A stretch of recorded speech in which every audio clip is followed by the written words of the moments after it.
quando a gente entrou e era para vender Havaianas no Brasil ainda não tinham esse posicionamento de hoje, da marca, né? Uma super marca ainda. A gente sempre se cercou de pessoas que têm muitos contatos, muita entrada, muitos acessos nesse meio também. Então a gente tinha que ter acesso com os RPs, né? As relações públicas ali importantes, para que eles conseguissem chegar nas Nicole Kidmans da vida, nas celebridades. E os mercados foram sendo abertos dessa forma. Primeiro com esses mercados, digamos assim, ícones, né? Onde todo mundo olhava, Estados Unidos, Europa, né? Japão, que dá uma credibilidade, né? Exatamente. E depois abrimos para outros países. Saudações, movimentadores da balança comercial ao InvoiceCast. Estamos reunidos novamente, não muito tempo depois do último episódio gravado, apesar de já fazer um mês desde que você assistiu o último episódio. Mas estamos aqui de novo para a gente falar mais um papo muito interessante que rolou no Meeting Comex. Na verdade, vai rolar ainda, né? Vai rolar amanhã. E hoje eu tô aqui com o Alexandre e tô com o Sérgio. E eles são 2 dos 4 principais responsáveis pela internacionalização das Havaianas, da empresa Alpargatas, certo? Tô falando certo? Sim. Isso aí, né? Eu tô perguntando porque, assim, esse não tava nem planejado a gente gravar. Eu vi a oportunidade, conversamos com eles e falamos, vamos gravar? Eles prontamente falaram, vamos! E aí eu fiquei sabendo que eles têm um livro sobre isso, sobre a internacionalização da Havaianas. Eu vou colocar... Depois eu vou pegar o link com vocês pra gente deixar na descrição do episódio, porque só que eu tô folhando aqui, eu já tô mega interessado em aprender sobre o assunto, porque é um case de sucesso falado em diversas universidades.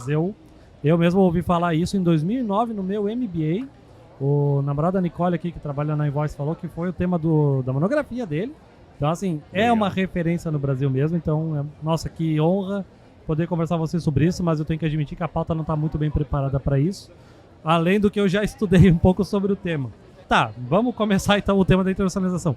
Que momento que vocês podem dizer assim, agora o Alpargatas quer internacionalizar as Havaianas? Que ano que começou isso?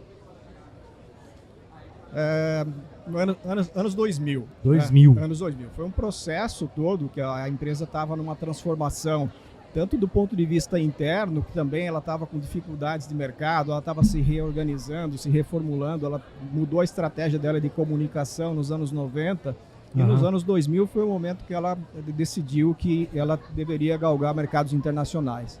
É uma longa história, a gente conta isso na nossa palestra, que vai ser feita amanhã, assim, com mais... com o passo a passo disso, mas respondendo a tua pergunta, foi nos anos 2000. Foi contratado um time, tinha um presidente na época que foi chamado para a empresa também para fazer o turnaround, revolucionar mesmo ali alguns processos. Internacionalização foi um deles, comércio exterior. Cara, que legal. Então, já estamos dando aqui um pitaco do que vai ser falado no Meeting Comex, que é para você que não veio aqui esse ano, tá presente ano que vem, porque as palestras são excelentes, são assuntos interessantes, é bom para fazer networking. Então se conecta com o Meeting Comex também aqui na legenda da publicação, nas redes sociais, no site e tudo mais, para você acompanhar todo esse trabalho que é feito, tá? Mas aí deixa eu entender, vocês são quando vocês começaram esse trabalho de internacionalização, vocês eram de que área? Marketing, exportação, internacionalização em si? Como é que era a formação dessa equipe? Bom, vou falar por mim, né? Na minha parte, eu comecei já comércio exterior, fiz faculdade de comércio exterior, fiz estágio em comércio exterior, trabalhei, para quem é mais antigo no comércio exterior, vai lembrar de guias de importação, perfuradas no Banco do Brasil, etc. Então, eu sou dessa época ainda, sim, no meu estágio, e ao longo do processo, trabalhei em várias empresas sempre na área de comércio exterior, até chegar na Alpargatas, quando a Alpargatas estava justamente criando esse time de exportação e eles precisavam, né, de pessoas aí com esse perfil, né, de comércio exterior, comercial, comércio exterior e também conhecimento de marketing, etc e tal, porque era uma marca, né, para se levar para fora, além de outras coisas que a Alpargatas queria levar. Então o perfil era sempre comércio exterior. Entendi. E o seu? Também. Eu me formei e já o meu primeiro emprego foi na área de comércio exterior. Me formei em administração, mas até pela carreira toda, assim, o meu primeiro emprego determinou minha carreira toda. Eu já entrei no comércio exterior e de lá não saí mais, né? Eu tive a sorte de não perfurar guias, de não fazer essa parte operacional documental, burocrática, e acabei sempre trabalhando nessa parte comercial. Obviamente no início da carreira em coisas mais básicas, mais elementares, mas depois tive a sorte assim, de realmente trabalhar no comercial na veia, puro mesmo, foi muito bacana. E os demais autores também, todos eles vieram do comércio exterior. Para deixar claro, são 4 autores aqui no livro, né? O Alexandre, o Eduardo, o Renato e o Sérgio. Então, novamente vai estar isso aqui no link da descrição para vocês adquirirem, que isso aqui para mim, ao meu ver, é obrigatório ter na área do comércio exterior. E olha que eu sou da importação, tá? Eu me criei na importação, mas para mim isso aqui é mega importante, que é um case incrível. Tá, e quando vocês começaram essa conversa de que precisava galgar novos mercados, como é que foi a análise para decidir, digamos, qual o primeiro país a adentrar? E qual foi o primeiro país? Nós chegamos na empresa nos anos 2000 e 2001. Né? O time foi contratado, essas 4 pessoas foram contratadas nesses 2 anos, né? No finalzinho do ano 2000 e início do ano 2001. E a empresa já tinha claro que ela tinha que mapear o mundo, ela tinha que colocar as pessoas para circular e entender onde estavam as oportunidades. Né? Então, nós 4 fomos divididos geograficamente em 4 partes, né? Fomos divididos o mundo em 4 partes. E, claro, fizemos todo um treinamento interno para entender como é que a marca funcionava no Brasil, o que dava certo, o que não dava certo, para chegar lá fora com alguma base e tentar replicar isso lá. Né? Então, assim, acho que em todos esses 4 territórios tiveram casos assim de sucesso, que a marca já de cara encontrou um espaço, e outros territórios que ela já não encontrou de primeira, mas ao passo que alguns países se destacavam, ajudavam naqueles países que a gente estava com dificuldade de entrar. Era um círculo vicioso. Então vocês foram a campo mesmo, foram até o país para analisar mesmo. Sim, sim. Sim, essa parte que o Sérgio comentou, para acrescentar, né? Quando a gente entrou e era para vender Havaianas no Brasil ainda não tinham esse posicionamento de hoje, da marca, né? Uma super marca ainda. Ela já tinha melhorado em termos de qualidade, de pontos de venda, de preço, etc e tal, mas ainda não estava no ponto que se chegou hoje.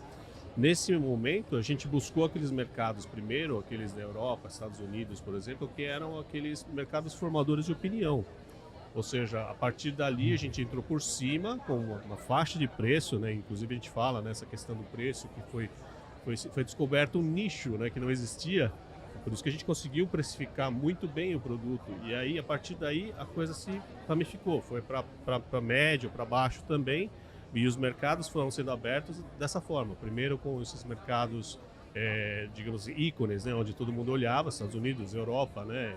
Japão, por exemplo. Que dá uma credibilidade, né? Exatamente. E depois abrimos para outros países. A gente costuma colocar muito uma comparação, né? Que essas viagens, esse estudo deu para a gente muito embasamento de decidir a estratégia de entrada em cada país. Então a gente fala de 2 exemplos assim extremos. Quando a gente fala de um país da União Europeia, a França, por exemplo, a gente detectou que tinha um público-alvo ali muito interessante. Se você coloca uma pirâmide assim de consumo, uma faixa de consumidores ali que conhece marca, que aceita pagar um valor agregado maior, que entende de qualidade de produtos. Então, consequentemente, o produto também agrega mais valor e pode ser vendido por um preço mais caro. Tem uma massa crítica muito grande na França e países da Europa para isso. A gente falou, nesses países vamos entrar aí, como o Alexandre falou. Daí a gente ganha seguidores, formadores de opinião e aí vai massificando ao longo dos anos. Mas tem países, por exemplo, aqui na América do Sul, a Bolívia, um país muito humilde, muito pobre, que não tem uma massa, não tinha, pelo menos naquela época, uma massa crítica relevante ali nesse topo da pirâmide. Então, não, a estratégia tem que ser como a do Brasil. Vamos entrar nos lugares mais massivos, no supermercado, nos mercados, e dali eu vou ganhando massa crítica e tentando subir. Então foi muito legal isso, porque foram estratégias completamente diferentes, mas que não foi abracadabra, pirlim-pim-pim, mas assim, ao longo do tempo se provou acertada. Né? Entendi. E tem essa coisa da borracha da Havaiana, que é um negócio que só a Havaiana consegue fazer, só as alpargatas conseguem fazer, né? Eu imagino que isso tenha sido um diferencial interessante para agregar valor na venda do chinelo, não?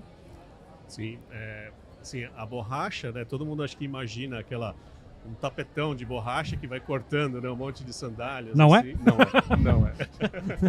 Ela é feita par a par. Par.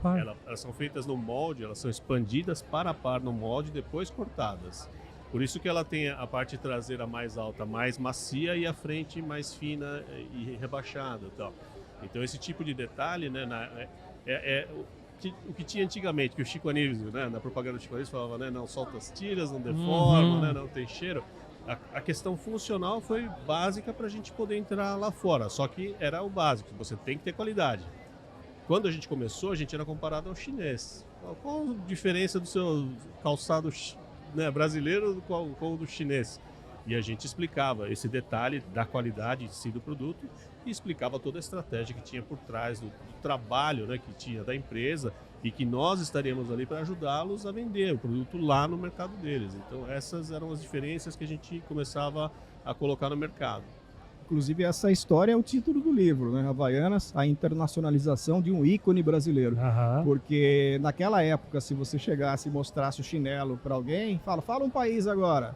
China, né? Um produto simples, um calçado, um grande produtor, né? E depois dos nossos aí primeiros 7 anos de projeto, que a marca chegou a 80 países, se você fizesse a mesma pergunta, né? Qual país que você lembra a hora que você vê isso aqui? E o chinelinho de dedo e tal, virou um ícone como o biquíni por exemplo, no Brasil, né? Então, esse é o motivo aí do título do livro. Caramba, cara, isso é muito massa. E tu mencionou essa parte do nicho, que havia países que sequer tinham o costume de usar chinelo. Como é que foi para convencer, digamos, a mudar essa mentalidade? Por exemplo, sei lá, um país mais frio, França, Estados Unidos, algumas regiões, é claro, dos Estados Unidos. Como é que foi para... Teve essa preocupação também assim, não, vamos fazer essa população a aceitar usar chinelo, nem que seja em casa, é isso? Acho que a história dos países nórdicos é legal. É, né? posso falar um. Lá é frio, né? Finlândia, serve? por Finlândia, exemplo? Noruega, assim, é. Então, nesses países todos, nórdicos, Suécia, Finlândia e Noruega, Dinamarca um pouco menos, mas eles têm a cultura da sauna. Praticamente toda a casa tem uma sauna ali dentro, né? É um hábito ali, é igual ter banheiro aqui em casa, né? Enfim. E lá a gente percebeu um nicho, né, para vender Havaianas com esse conceito de que ela pode ser usada na sauna. Então nós, em conjunto com os distribuidores desses países, bolamos uma estratégia de que isso fosse colocado nos pontos de venda onde o pessoal consome produto de sauna e vendeu o conceito de tenha um pedacinho do Brasil na sua casa. Era isso que a gente colocava, essa questão da brasilidade. E assim, as pessoas compraram isso com tudo. E né? aí que tá de você ir a campo analisar o hábito da população, né? Tem que enxergar onde está o que espaço, massa. onde está o nicho. Né? E aí detectou quando é que esses caras estão de pé descalço que seria bom estar usando chinelo, né? O cara usa aqui alpargatas, não vai pegar frieira também. Dá pra trabalhar essa ideia também. Não dá para fazer esqui com Havaianas, então vamos vender na sauna. Né? Uhum. E aí também, né, eu lembro de uma história deles lá, né, do mercado nórdico, é aquela história das agências de viagem, né? Também. As agências de viagem lá vendem pacotes para né, locais paradisíacos, assim, de verão. Aham. Ipanema, né? Rio de Janeiro é um dos ícones que o pessoal sonha, né? Camboriú tá ficando assim também. É. Mas assim, o que acontecia? Quando os caras vendem o pacote lá, eles vendem todos os acessórios. Vende toalha, vende sandália. Ah, eles já entregam lá. Já entregam num pacote. Então a pessoa tá imaginando fazer uma viagem para o Rio de Janeiro, ela já está comprando a sandália e já se imaginando no local. Então existe todo um trabalho também, assim, né, nesse sentido, aspiracional. A pessoa está imaginando que ela vai para Ipanema, que ela vai para algum lugar e compra sandália Havaianas. Tu falou sandália, o correto é falar sandália ou chinelo? Ah, boa pergunta. Ótima pergunta. Isso deve afetar até na classificação fiscal, não? Esse é Crocs. É que essa Esse é Crocs. a Crocs Nós foi bucha, né? Nós estamos exportando, né? É, não. Importando. É que o da importação é classificação fiscal, né? Deus o livre, tá errado isso aí, né? Não. Posso falar Por essa? favor. Não, inclusive nós escrevendo o livro, a gente não chegou num acordo assim, Ah, é é? sandália, é chinelo, tá? Não, porque chinelo desmerece. Não, desmerece pra você, não Eu é? também Porque acho que tem não. que ser o que o consumidor fala, né? Então a gente, assim, não, as duas palavras são válidas, assim, são termos que ambos são aceitos, são falados e não somos nós que vamos filtrar, né? Mas essa questão do nome, só Uhum. no Japão, por exemplo, eles chamavam de beach sandal. Beach sandal abreviado sandal. é Bi-san. Bi-san é sandália de borracha para praia e tal. Aham. Só que a gente queria mudar esse conceito para que ele tivesse mais oportunidades de uso da sandália, por exemplo, e falava, então, ao invés de chamar de Bi-san, de beach sandal, chama de flip-flops, que é o nome que se usa nos Estados Unidos, por exemplo. Aí você tem oportunidades de uso diferente, não é só na praia, né? Você pode usar em casa, você pode usar para sair, pode usar na piscina e assim por diante. Então, isso houve também um trabalho de comunicação, né, no passado. E nos dentro países desse de trabalho. língua inglesa também tem essa questão. Tem países que falam slippers, tem países que Uhum. falam tongs, Tongs. né? Que parece o fio dental do biquíni, o formato da tira. Ah, tem um lugar que chama de tong também? Tem. Austrália, Ah, é? Por causa da tira ser mais fininha, chama de tong. então, que curioso, né? Tipo, é o mesmo idioma, mas cada um pronuncia de forma diferente, né? Exatamente. Jandals na Nova Zelândia, né? Não, e os hispânicos também, cada um tem a sua palavra. Na Argentina, rotas, no Uruguai, romanitas, na Espanha, chanclas, na Colômbia, chancletas. E eu entendo que tem que respeitar isso, né? Não adianta querer Sim. impor, né? Um nome Não, diferente. Tá, e vocês me deram exemplos, tipo assim, pessoas adquirindo conforme o hábito delas, né? Por exemplo, nos países nórdicos para ir na sauna, o japonês vai na praia, assim como o brasileiro também usa para ir na praia. Mas aí na hora, assim, de tornar esse produto mais caro, tipo assim, que aí vocês pensam, pô, vamos chegar na Nicole Kidman para usar uma Havaiana no Oscar. Era no Oscar? Desculpa, não lembro se era no Oscar. Foi no Oscar. Foi no Oscar, então. Como é que... Vocês sabem me dizer como é que foi até chegar na Nicole Kidman fazer ela usar isso? Tem no livro isso? Tem no livro. Tem no livro isso. Tem no livro. Deixa o segredo pro livro ou eu conto pra vocês? Vocês que sabem, né? Vocês que sabem. Né? Tem muita coisa legal aqui, cara. Conta. Não é um livro pequeno, não, cara. Tem muito assunto, né? A gente conta assim. Claro que assim, não é de novo aquela história, nada foi abracadabra, né? Tudo foi um trabalho assim muito, muito longo, muito sério, né? Mas esse projeto como um todo, ele é um projeto de um exército. Assim, a gente fala que, a gente, inclusive começa falando no livro isso, é uma coisa muito séria, assim, que ele só deu certo porque teve uma sinergia assim, da empresa, do porteiro até o presidente, sem exagero, sem brincadeira mesmo assim. Foi uma coisa muito séria. E isso também da porta para fora. Então a gente teve parceiros muito bons nos países que a gente trabalhou, desde o distribuidor, a rede dele de vendedores e representantes, os assessores de imprensa. Então, assim, foi um conjunto, um trabalho muito grande. E sendo específico para responder a sua pergunta, a gente sempre se cercou de pessoas que têm muito contatos, muita entrada, muitos acessos nesse meio todo. Então rola muito networking, né? Então, exatamente. Não só do lado comercial, quando a gente fala aqui do nosso trabalho em si, de ir lá e descobrir quem que está fazendo um trabalho bom de distribuição numa marca, tentar ir lá e acessar esse cara para ele também vender Havaianas e tal. Isso acontecia também nesse mundo da promoção da marca. Então a gente tinha que ter acesso com os RPs, né, as relações públicas ali importantes, para que eles conseguissem chegar nas Nicole Kidmans da vida, nas celebridades. Né? Então o trabalho foi mérito desse espírito cooperativo, mas no caso específico do Oscar, um trabalho com gente que já tinha esses acessos, que conhecia isso muito bem. Isso foi em que ano mais ou menos? Isso em 2004. Foi 2004 também? Foi por aí mais ou menos. É uma pergunta meio pro final da pauta, mas eu tô curioso pra saber. Quando é que vocês... Tem algum, sei lá, um achievement... Não quero usar inglês, mas tipo assim, alguma conquista que vocês falam assim, não, agora a Havaianas está internacionalizada nos Estados Unidos. Aconteceu alguma coisa assim, vocês não, aqui agora tá... Não que acabou o trabalho, né? É constante. Mas sim, dá pra dizer assim, não, agora a gente entrou nesse país. Vocês conseguem me dizer quais são os aspectos, quais são as conquistas... Assim, ou digamos assim, agora dá para olhar o próximo país. É que a coisa foi assim, não foi assim, um país depois do outro. Assim, foi meio que algumas aberturas foram simultâneas. Tá. Né? Então a gente entrou em vários países no mesmo momento e elas iam trabalhando e aparecendo em estágios diferentes. Assim, vamos dizer que a gente usava muito isso, a gente fala de teamwork aí dentro, né? Trabalho em equipe, etc e tal. Os 4 que gerenciavam com os mercados diferentes, a gente trocava muita informação, justamente por conta dessa questão assim, de eventos, né, o que a gente conseguia fazer dentro de um determinado mercado. Estados Unidos, por exemplo, quando conseguiu colocar o produto como um produto presente para o Oscar, né, o que aconteceu? Isso repercutiu na Europa, repercutiu no Japão, repercutiu em Taiwan, em todo lugar. No Brasil pra caramba.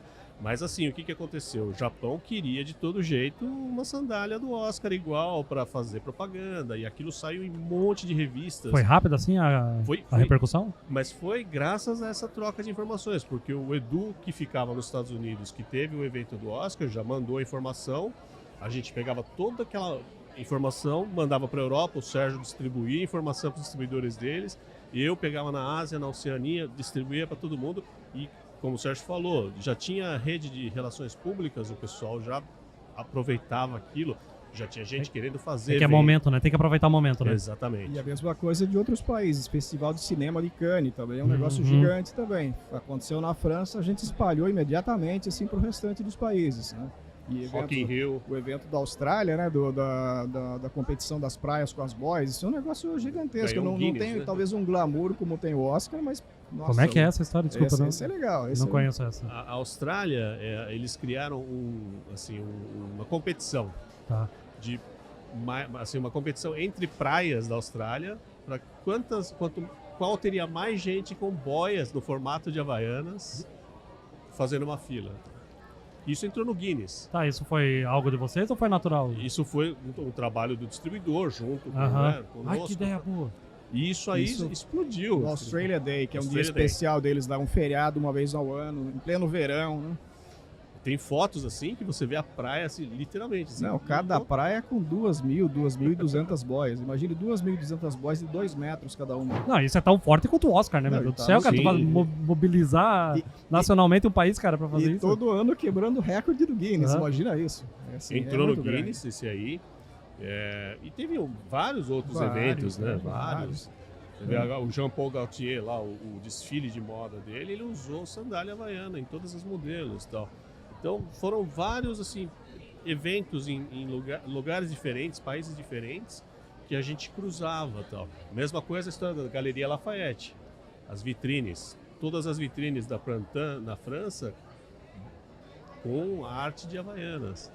Aquilo também repercutiu assim no mundo inteiro. A gente mandava foto para todo mundo, né? Imagine uma loja com 15 vitrines de 3 a 4 metros cada uma, assim, gigantes, todas com havaianas, num lugar assim, não sei, não tem equivalente no Brasil, né? E é bom deixar claro que estamos falando aí de uma época que não tinha WhatsApp, nuvem tava nascendo, né? Exatamente, muito bem lembrado. Sei lá, tinha o quê?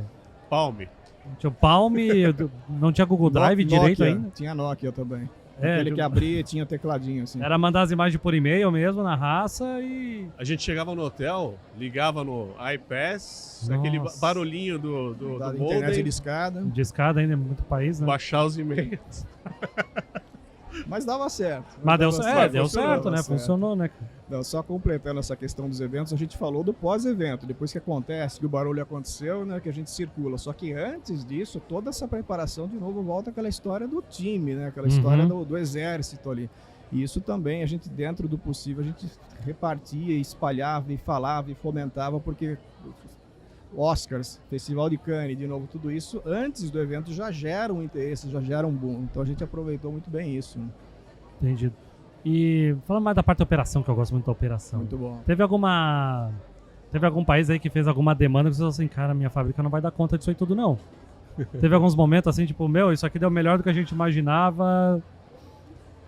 Até a pergunta básica, a Havaianas ainda é produzida só no Brasil ou Sim, é 100% no Brasil, então? 100% Que Brasil. massa. Os chinelos, sim. Os chinelos. É. Sim.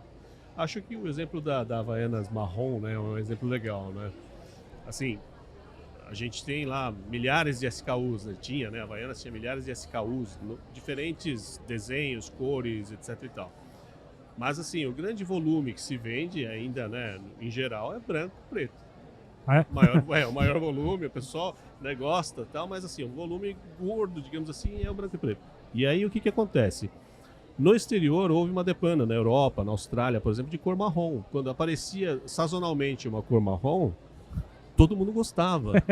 Fala, não, precisa ter isso em linha. Não assim um produto de sazonalidade, mas um produto de linha. E quando entrou em linha, ele virou um top 3 do negócio da empresa, né? E nunca foi antes considerado, né? O mundo queria marrom e o Assim, as cores A gente básicas, tinha né? 3 tonalidades de verde e não tinha É. marrom. Eles não se conformavam com isso. E tem essa diferença, tipo assim, de país querer mais alguma cor, um modelo? Vocês detectam isso? Tem. Tirando o branco, preto e marrom, as outras cores variam bastante. Varia bastante, Varia bastante. Varia bastante. É.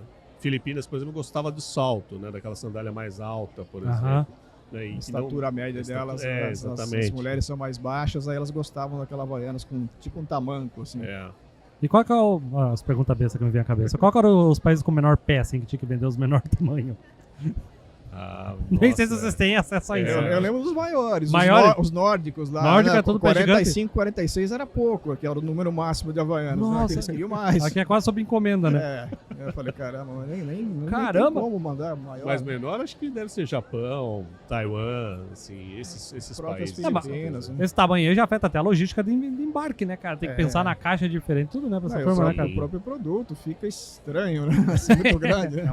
Porque não é um tênis, um sapato, que ele tem uma estrutura, que ele se aguenta. É né? Tem que dar uma reforçada na tira ali, né, cara? É, Não, o exato. senhor pé, né, cara?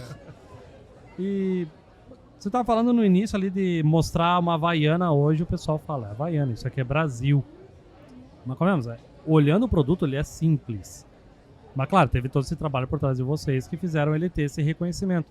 Eu imagino que a embalagem também fez toda essa diferença, né? Tipo, todo o mostruário para vender uma Havaiana também colaborou. Essa brasilidade, essas cores fortes que as alpargatas usam nos produtos faz a diferença. Tem uma aceitação legal lá fora, porque é um produto muito colorido, né? Muito. O produto em si é colorido, a embalagem é colorida, as lojas, né? Tipo, as lojas aqui no Brasil são muito coloridas. Isso tudo fez parte da estratégia também de tipo, assim, proliferação do produto? Fez. Eu acho que tem duas respostas aqui. O Alexandre tem uma muito boa para falar de embalagem no Japão, com toda certeza. É? E eu, se me permitir, eu vou começar falando sobre essa variedade toda, porque Havaianas, tudo mudou muito ao longo dos anos, né? Mas ainda acredito muito na venda por impulso de Havaianas. Eu acho difícil alguém, vou sair de casa para comprar uma Havaianas hoje. Claro que tem, mas eu acho que você compra porque você esbarrou com ela e lembrou que precisava. E naquela época era muito mais isso, né? Então a gente percebeu isso também nessas constatações de mercado. E a gente percebia que quanto mais variedade e profundidade de linha, modelos e cores a gente desse, mais venderia. Então, assim, o nosso grande objetivo era como colocar mais pares, mais variedade nas lojas, né? Então, isso também é uma coisa que a gente fala no livro, a gente vai falar na palestra, o desenvolvimento de displays, que você mostra uma coleção de uma forma organizada, com numeração, com cores, aquilo impacta, né? A pessoa chega numa loja e pá. É uma sensação gostosa estar numa loja da Havaianas. Eu gosto. Totalmente. Então, acho que esse foi uma das grandes tacadas, assim, você conseguir colocar uma exposição ampla e organizada. Isso foi fundamental. E eu não sei se faz parte nem sei se faz parte da estratégia, mas assim, eu tenho 2 cachorros. Toda vez que eu entrei numa loja da Havaianas com 2 cachorros, meus cachorros foram bem recebidos. Olha lá, eu não sei se faz parte da estratégia e tudo mais, mas assim, é legal tu entrar numa loja dela, porque, tipo assim, eles ficavam brincando com o cachorro enquanto eu tava lá escolhendo meu par de Havaiana, sabe? Legal. Isso é um cara, tipo, é mais uma coisa que, pô, Você vou se lá, sente bem. sente bem, né? Exatamente. Outra coisa, amigo secreto de Havaianas, foram teoria da conspiração de vocês ou isso surgiu naturalmente? Essa eu confesso que eu não conheço. Acho que deve ser. Mas vocês já ouviram falar de natural, amigo secreto né? que só pode Havaiana? Não, casamento que começou a dar Havaianas depois da dança. Depois da etc e dança tal. para os pés, formatura. Exatamente, isso aí tudo assim, foram coisas que foram acontecendo. Isso não foi a gente, não. Eu vou começar a acreditar que eu acho mais legal, cara. Agora, o da embalagem que o Sérgio comentou, era assim, o Japão, eles consideram a embalagem parte do produto. Então, por isso que todo produto no Japão, mesmo um docinho e tal, tem uma embalagem muito bem bonita, feita, né? Muito Verdade. bonita. Então, a nossa embalagem original de Havaianas era uma caixinha simples, né? Porque a intenção era colocar no display e apresentar o produto já pendurado ali. A pessoa comprou, coloca numa sacolinha, entrega e acabou. Proteção, né, no transporte. Né? Só proteção no transporte, funcional. Bem logística mesmo. Exato, mas o Japão não. O Japão queria que a embalagem chegasse pro lojista bonitinha, sem nenhum vinco, Impecável. sem nenhum amassadinho, etc e tal. A gente mandava os produtos, exportava os produtos e mandava caixas à parte pro Japão para ele reembalar. E quando a pessoa comprava, eles colocavam dentro da caixinha, bonitinho, botavam na sacolinha e entregavam isso. Foi uma coisa que veio de lá pro Brasil depois? Porque realmente as embalagens são muito bonitas, né? Eles melhoraram com certeza. Essa foi a troca, né? É a troca, né? É a do troca. conhecimento, E esse de é o onde negócio dá pra agregar, né? do comércio exterior, né? Isso que a gente prega, assim, que a gente acha muito importante. À medida que você vai exportando e tendo contato lá fora, você vai melhorando a tua produção aqui, né? Qualidade e tudo mais, vai aprendendo com a gente lá fora. É isso que a gente acha que é importante na internacionalização de qualquer coisa, né? Só para entender mais a grande equipe, assim, claro, todo mundo tava já com a mentalidade, tipo assim, vamos internacionalizar as Havaianas. Mas assim, quem que pegou mais a mão na massa? Seriam, só para ter uma noção de departamentos e pessoas, marketing, comércio exterior, mais quem assim que estava envolvido de perto nisso? Só para ter uma boa noção de quanta gente que é envolvida. Assim, como o Sérgio falou, era um exército, Aham. né? Então, a fábrica era muito importante porque o produto tinha que estar lá, tinha que ter a produção e tudo mais, a qualidade, entrega, etc e tal. Tinha algumas demandas diferentes, então a fábrica tinha que estar comprada Ah, mesmo é? com isso. Né? Exato. Assim, esse desenvolvimento, por exemplo, a fábrica era voltada para produtividade. Uhum. E a gente tinha demandas de pequenos volumes, de cores diferentes, com florzinha para a direita, florzinha para a esquerda, dependendo do mercado. Ah, é? Para fazer a segmentação de canais, né? Às vezes a gente precisava de produto diferenciado para ajudar ou para um evento. E a fábrica precisava se ajustar a isso, por exemplo, para poder atender, né, essas demandas. E aí o que aconteceu? A fábrica de amostras, eles transformaram numa mini fábrica para atender a exportação. Nesses Entendi. pedidos especiais e tudo mais em menores volumes, porque aí não atrapalhava a produtividade da fábrica. Então, É que tinha que atender o Brasil ainda, né? tinha que atender Claro. o Brasil e os custos e tudo mais. Então, eles foram flexíveis, nos atendendo, nos ajudando com a exportação, Aham. atendendo essas demandas, né, dos distribuidores que estavam começando, compravam pequenos volumes ainda, né, comparado com o que se vendia no Brasil, né, mas que traziam essa imagem, traziam valorização para a marca. Aí, quem estava ali, marketing era sempre voltado para o Brasil. O marketing de Havaiana sempre foi voltado para o Brasil. O time de exportação virou meio que uma área terceira nós chamamos de uma startup dentro da grande empresa. Uhum. A gente fazia a parte de trabalho de comunicação, de tudo que era feito do marketing do Brasil, tentando traduzir lá fora. Os distribuidores tentavam traduzir a mesma coisa, utilizar as mesmas imagens que eram feitas pela UMAP, por exemplo, lá fora, né, vendendo brasilidade. E então, quem estava no front, na verdade, éramos nós e os distribuidores. E o time de marketing, desenvolvimento de produtos, assim, dando todo o suporte para a gente. Na época não era nem marketing, chamava desenvolvimento de produtos e eles Uhum. foram agregando funções de marketing. Hoje chama marketing aquele mesmo departamento, né? Entendido. Mas naquela época era pessoal de desenvolvimento de produtos. E a gente pode estender mais longe isso ainda, né? Falando do departamento jurídico. O departamento jurídico não fazia contratos internacionais, Você desconhecia... pega essa bucha, né? des- Então, já precisa de um contrato em inglês agora. desconhecia algumas coisas do comércio exterior. Então, assim, era um trabalho conjunto, né? Incoterms? O que é isso? Muito Financeiro. financeiro também, tinha que avaliar crédito, você não fazia venda à vista para todo mundo. Tinha alguns casos que a gente teve que apostar no distribuidor. A gente via muito potencial no distribuidor, mas ele não tinha condição de chegar lá e comprar 2 contêineres de uma vez só. Aham. Mas a gente enxergava o potencial do mercado, então... Dava um prazo, né? Pra dar uma Exatamente. ajudada e tal. Exatamente. Antes da gente começar, vocês estavam comentando que vocês tiveram, inclusive, problemas bons. Dá pra dar algum exemplo de problema bom que vocês tiveram? Tipo assim, quando...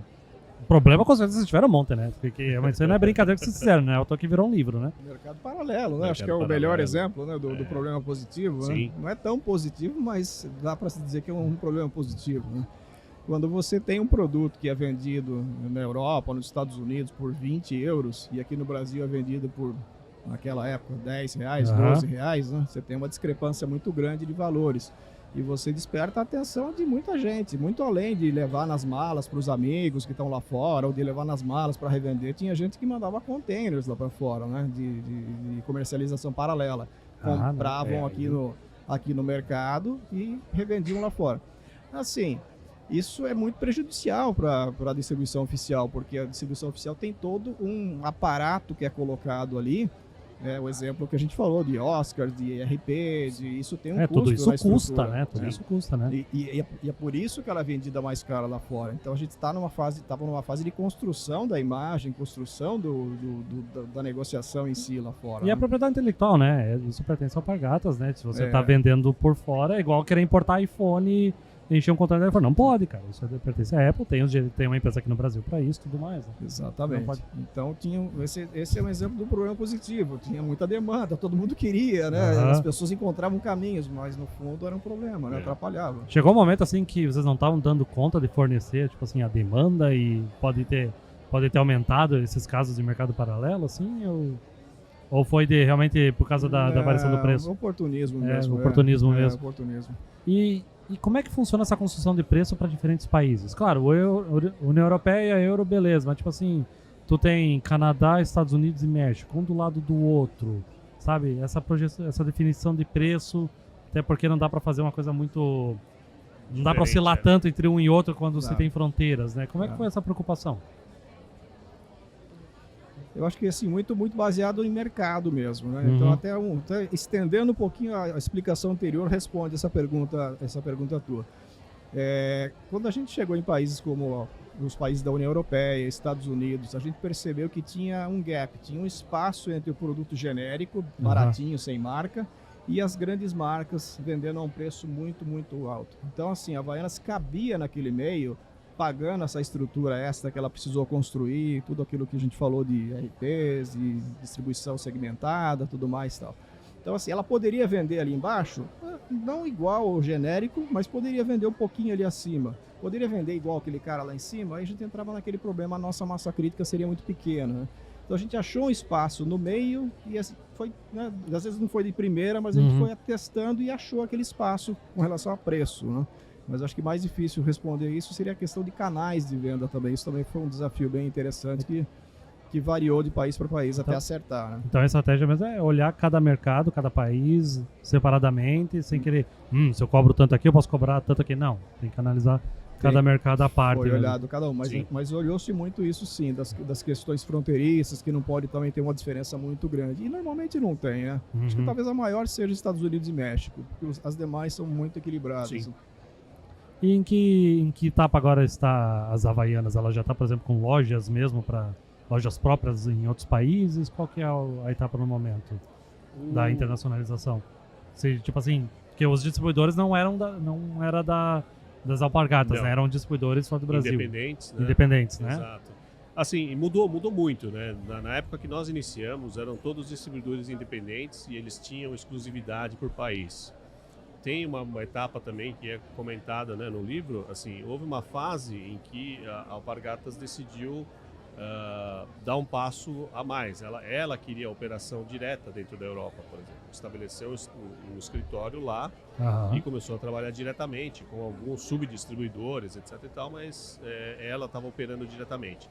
Esse é um processo que está acontecendo pouco a pouco. Foi para a Ásia, aconteceu a mesma coisa, nos Estados Unidos, né? E a mesma coisa com relação às lojas. A loja monomarca que você perguntou, inclusive, é o contrário, né? Ela começou lá fora. Alguns distribuidores queriam, justamente o que a gente falou, assim, a exposição do produto é muito importante. Se você tem a grade de cores, nós tínhamos até um manual de cores para colocar direitinho, né? Para dar um impacto mesmo, tal.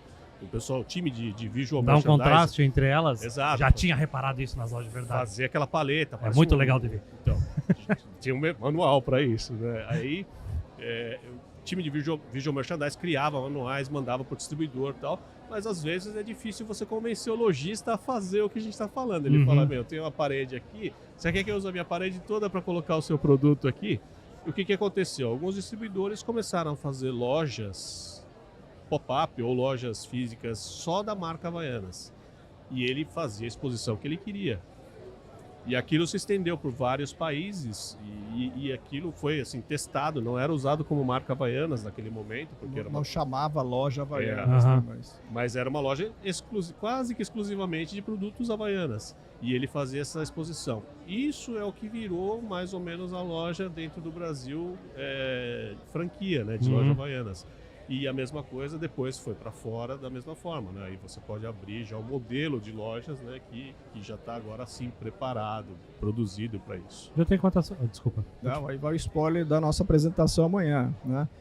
Com relação a isso, esse espaço também era usado no final das contas também para um relacionamento com imprensa, com lojistas, fala, olha o que você Bacana. pode fazer na sua loja aqui, ó. Ele chegava lá, ele via aquela parede toda maravilhosa, ele impactava, né? E uma questão também que muitos países não são como o Brasil, né? Que tem 8, 9 meses de verão por ano, né? Verdade. Ele tem 2, ele tem 3, ele tem 4 meses de verão por ano. Então esses distribuidores queriam muito também testar novos produtos, né?